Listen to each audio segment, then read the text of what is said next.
Hello, and here is my video on the chain rule. This is section 2.4 of our textbook. Okay, so the objectives for this video are: number one, find the derivative of a composite function using the chain rule. Number two, find the derivative using the general power rule. And three, simplify the derivative of a function. Now, one thing I'd like you to do is I'd like you to recall that we know that the derivative of sine of x equals cosine x. That's one of our rules that we've seen, that we learned about in the first or second section of chapter 2.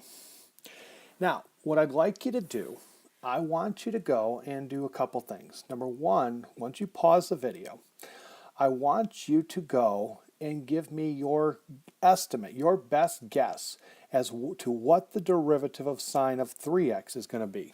You already know the derivative of sine of x is cosine x, so I'd like you to write down what you think the derivative of the sine of 3x is going to be. Then, once you do that, you're going to need your calculator, and I want you to go and put in y1, put your guess. And then in y2, you're going to graph the numerical derivative. So for this case right here in y1, that is your guess on what the derivative is, and y2 is the numerical derivative.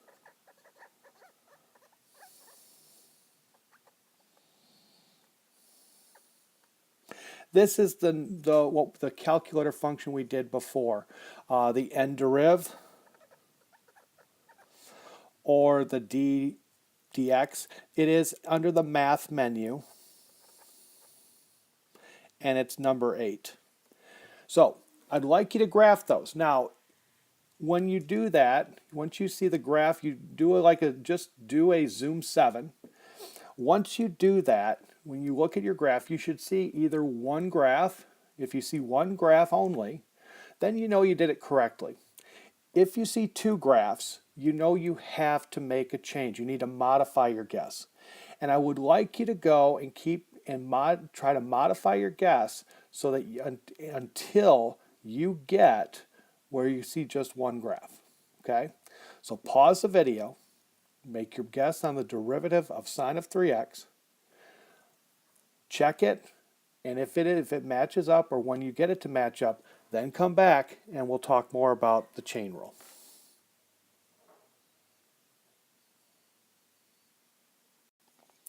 Welcome back. I'm assuming now that you've gotten this one, you went through, you did the derivative, and you end up finding out that what you had was 3 times the cosine of 3x. That would be the derivative of sine of 3x. Now the question we have is, where did the 3 come from? This 3 on the outside, where did that come from?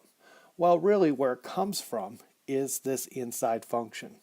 You might notice that the inside function, if you take the derivative of this 3x, you will get 3. And that 3 is there because it is the derivative of that function that's inside. This now brings us to the chain rule.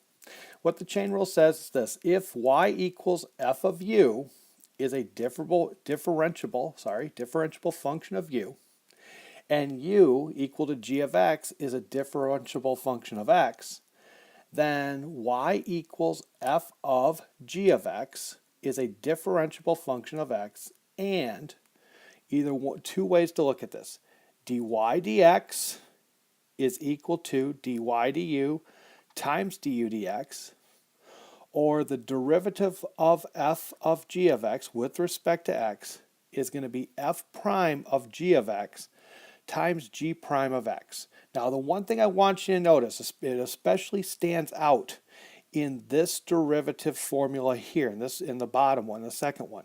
Notice that when I take the derivative of my outside function here, function f is my outside function, the inside function is not going to change. Then I multiply by the derivative of what's inside.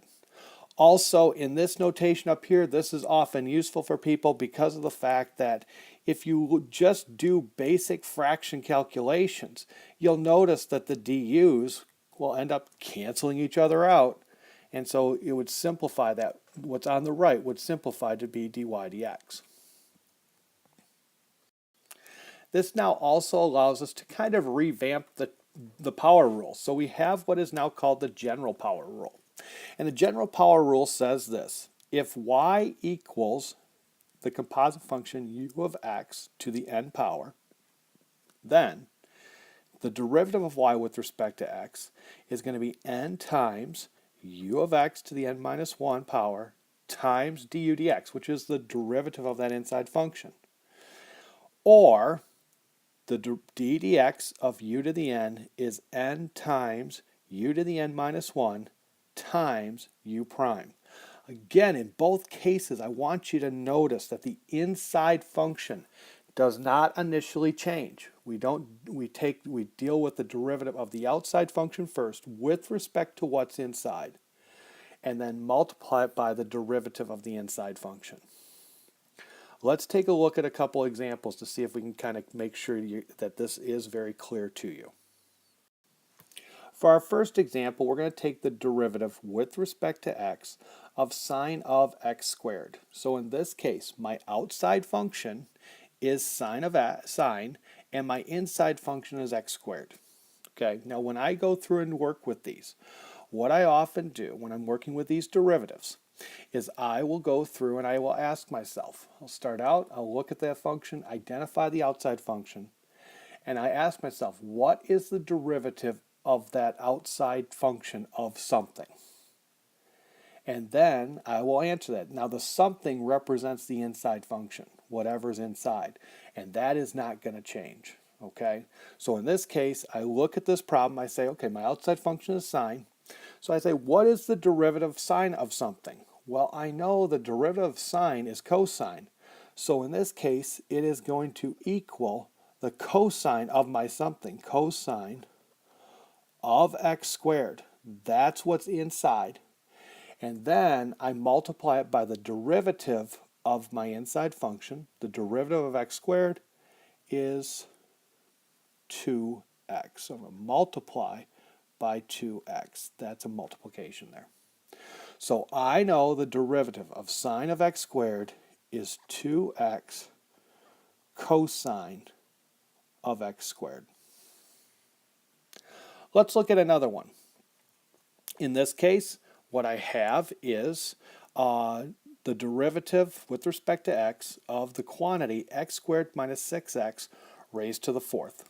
Okay, so I want to go through and I want to take the derivative of something raised to the fourth power. Well, I know by the power rule that the derivative of something raised to the fourth power is going to be 4 times whatever that thing is, whatever that something is, raised to the third. So in this case, I know this is going to be 4 times the x squared minus 6x raised to the third power times the derivative of what's inside.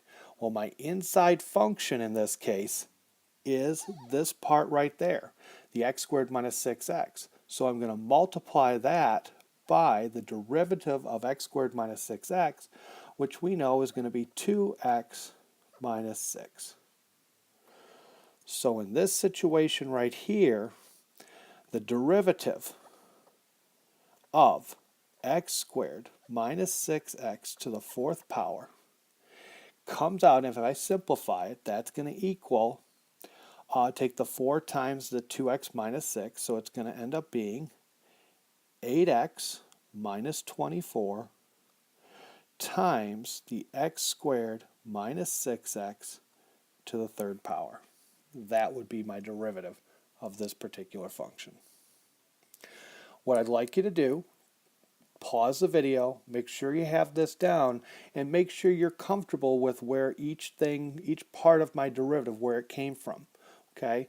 Make sure you're comfortable with why we have a cosine here, why we have that 2x there, where that came from, where this 4 came from, what's special, where did the 2x minus 6 come from, and make sure you're comfortable with how this 8x minus 24 just kind of showed up.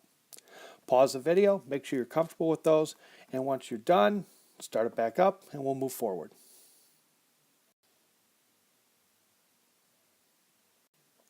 All right, welcome back. Now, what I want you to do is I want you to go through and find the derivative of tangent cubed of x. Okay? Now, a couple things you want to realize on this before you go forward, before you start on this one. You need to realize what this is saying, the tangent cubed like that. What that means, that's the derivative with respect to x of the tangent of x raised to the third power, like that. Now, remember, you might have to look back. You should have in your notes what the derivative of tangent is. So, what I'd like you to do now, pause the video, and I want you to go and write down what you think the derivative of tangent cubed is going to be.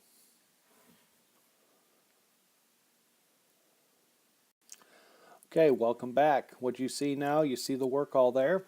What you should have come up with when you did your derivative of tangent cubed x is that it would come out to be 3 times tangent squared x times secant squared x. Let's look at how this came about. We start out here the derivative of the tangent of x raised to the third power. So in this case, my inside function is tangent x. My outside function is something to the third power. And I know the derivative of something to the third power is 3 times that something to the second power. So I have 3 times the tangent of x to the second power. And I have to multiply that by the derivative of tangent x, which if you look back in your notes, you know that the derivative of tangent x is secant squared x. So what I have now is 3 times the tangent of x squared times secant squared x. And then when I simplify it, just in terms of algebraically, we know that tangent of x raised to the second power is just going to be tangent squared x. So the derivative with respect to x of tangent cubed x is equal to 3 times tangent squared x times secant squared x. Make sure you're comfortable with how we got those if it does not match up with what you came up with. And once you pause the video, and then once you're ready, press play, and we'll move on. All right, now let's look at another example. Now, what we have, you have the chain rule, but all of our other derivative rules come into play as well. So in this case, what we have is we actually have a product going on. So not only do we have a chain rule happening, but we also have a product. You'll notice that we have y equals 8x minus 3 to the fourth times 3x plus 5 to the sixth. So what I need to do on this one is I want to take the derivative of this. But not only when I do this, I am going to have to think about the product rule. The derivative of the first times the second plus the first times the derivative of the second.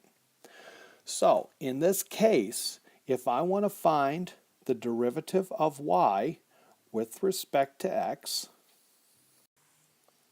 so dy dx by the product rule is going to be the derivative of the first, which is the derivative with respect to x of the 8x minus 3 to the fourth power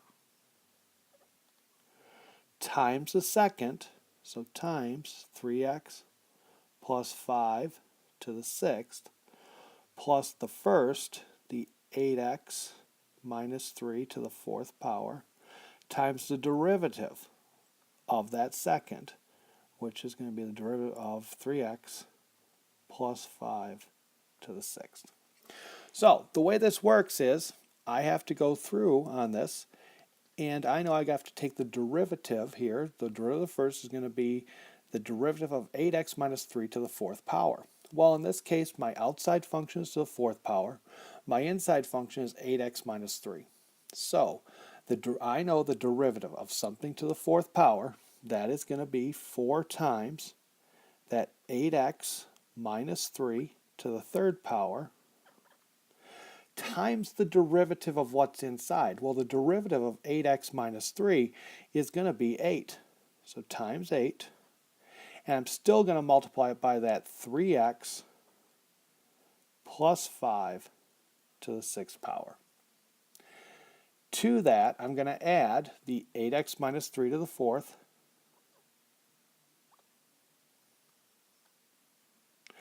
times the derivative of 3x plus 5 to the 6th power. Well, I know by the chain rule, my outside function is going to be to the 6th power. My inside function is 3x plus 5.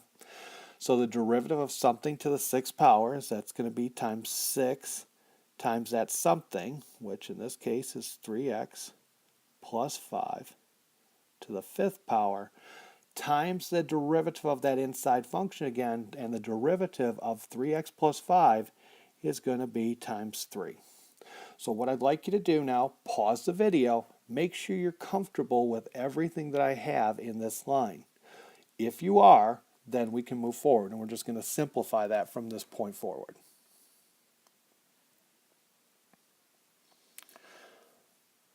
So, welcome back, and now let's look at how we simplify this.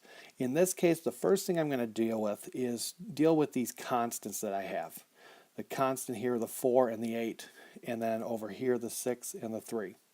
And what I can do with that is I know that the 4 times 8 is going to be 32. So this is going to equal 32 times the 8x minus 3 to the 3rd power times the 3x plus 5 to the 6th power plus, now over here I have the 6 and the 3, the 6 here and that 3. So when I multiply all that together, that is going to be plus 18 times the 8x minus 3 to the 4th power times 3x plus 5 to the 5th power. And now what I want to do, we have it to this point. The next thing you might see at times, they might even take it simplified a little bit further. And what they're going to do to simplify it is they're going to pull out a greatest common factor. So what I'd like you to do right now, pause the video, and I would like you to identify what the greatest common factor of this whole expression would be. So pause the video, see what you come up with. Okay, so for this particular problem, when you identify that greatest common factor, what you should have come up with, in terms of 32 and 18, the greatest common factor we have there, it's just going to be 2. So it's going to be 2 times the greatest common factor in terms of the quantity 8x minus 3 to a power. I have 3 of those here in this first part, and I have 4 over here. So the greatest common factor there is going to be 8x minus 3 to the 3rd power. In terms of the 3x plus 5, I will have 3x plus 5 to the 5th power. That's going to be my greatest common factor. And now when I pull that out, what I'm going to be left with, when I pull the 2 8x cubed times 3x plus 5 to the 5th out of this first portion, what I'm going to be left with then is going to be 16 times 3x plus 5 to the 1st. Plus, in terms of the second part, when I pull the 2 out, I'm going to be left with 9 times the 8x minus 3 to the 1st. And the last thing we really need to do at this point is to simplify that further. Okay, so when I do that, I will get 2 times the 8x minus 3 to the 3rd power times 3x plus 5 to the 5th power times, when I distribute the 16, I'll get 48x plus 16 times 5 is going to be 80 plus, that isn't 80, and then when I distribute the 9, that will be 72x minus 27. And so combining all the like terms there, simplifying that, I will get 2 times 8x minus 3 to the 3rd power times 3x plus 5 to the 5th power times 48x plus 72x is going to be 120x. And then 80 minus 27 is going to be plus 53. So what I'd like you to do now, pause the video, make sure that you're comfortable with where I went with the greatest common factor that I pulled out, and how, when I pulled that out, I came up with each of these. And then look at the simplification that took place. Make sure you are comfortable with getting this answer all the way down to this point. So pause the video, and once you're comfortable, let's go on. Here's another example that we want to take a look at in terms of a type of problem you can see. So in this case, what I want to do is I want to find the derivative of secant to the 4th of 2x cubed. Okay, now the first thing I want you to notice on this one is this is not just a simple matter of an outside function and an inside function. Because I know that 4th power, that this is actually equal to, let me put that with the pen, this is actually equal to the secant of 2x cubed raised to the 4th power. So in this case, what I have is I have an outside function of something being raised to the 4th power. I actually have a middle function of secant, and then the inside function in this case is 2x cubed. So how do I go about dealing with the derivative of that? Well, what I'm going to do is remember that when we do the chain rule, it's kind of like you start from the outside and work your way in. So I'm going to start out on this one. I'm going to ask myself, okay, my outside function is something to the 4th power. So I know in this case that the derivative of secant to the 4th of 2x cubed is going to be, now again, my outside function is to the 4th power. I know the derivative of something to the 4th power is 4 times that something, which in this case is secant of 2x cubed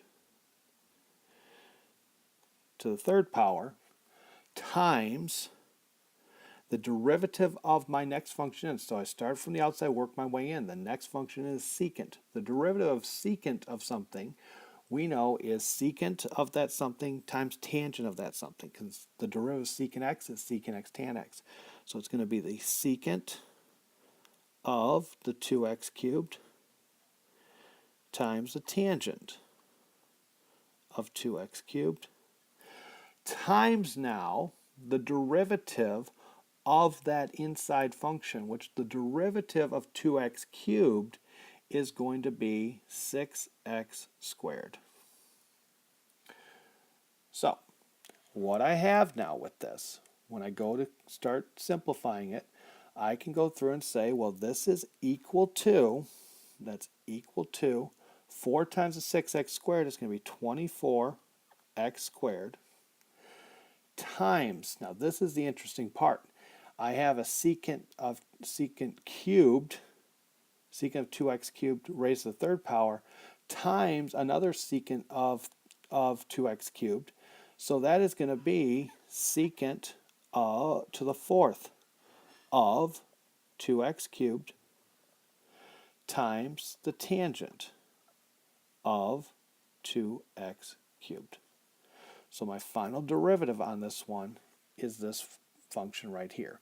And remember, it started out because I start out here, this first part, that's the derivative of the function on the outside, the something to the 4th. This portion right here, with 2 lines underneath it, is the derivative of the middle function, and this last piece with 3 lines underneath it is the derivative of the inside function. So, pause the video, go through this, make sure you're comfortable with everything we have on this one, and then once you are, we can move on.